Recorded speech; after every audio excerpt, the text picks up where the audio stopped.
আসসালামু আলাইকুম, কেমন আছেন সবাই? কালকে ছিল ছুটির দিন। ছুটির দিনে আমরা 300 ফিটে চলে গেছিলাম কিছু শাকসবজি কেনার জন্য। যে দেখি প্রচণ্ড বৃষ্টি হইতেছে, বৃষ্টির ভিতরে হাঁসের মাংস দেখে তার লোভ সামলাইতে পারলাম না, তাই হাঁসের মাংস দিয়ে চিতাই পিঠা খেলাম। প্রথমে চিতাই পিঠাগুলো অর্ডার দিয়ে ভাজাইলাম, চিতাই পিঠা নিয়েছিলাম আর একটা চাপটি নিয়েছিলাম। পুরো ভিডিও করিনি, অল্প কিছু করেছি। যেখানে চাপটি চিতাই পিঠা বানাইতেছে আর এখানে হাঁসের মাংস।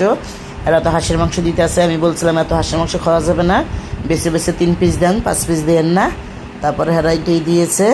তারপরে মাংসগুলো নিয়ে আমরা টেবিলে বসে পড়লাম, টেবিলে বসে খেয়ে নিলাম। আমরা এখানে 2 পিস চিতাই পিঠা, 2 পিস চিতাই পিঠা খেয়েছি আর একটা হলো চাপটি খেয়েছি। খেয়ে আমরা চলে আসলাম সবজি কিনতে। সবজি টবজি কিনে আমরা বাসায় চলে আসলাম। বাসায় চলে এসে সবজিগুলো সব আমি গুছিয়ে নিলাম, একা একাই গুছিয়ে কেটে কুটে রেখে দিলাম। কেটে কুটে রেখে দিয়ে তারপরে সকালে রান্না করলে আর বেশি ভেজাল হয় না, এই জন্য সব রেডি করে রাখলাম। কেমন হয়েছে জানাবেন, খুব ভালো লাগলো খেতে।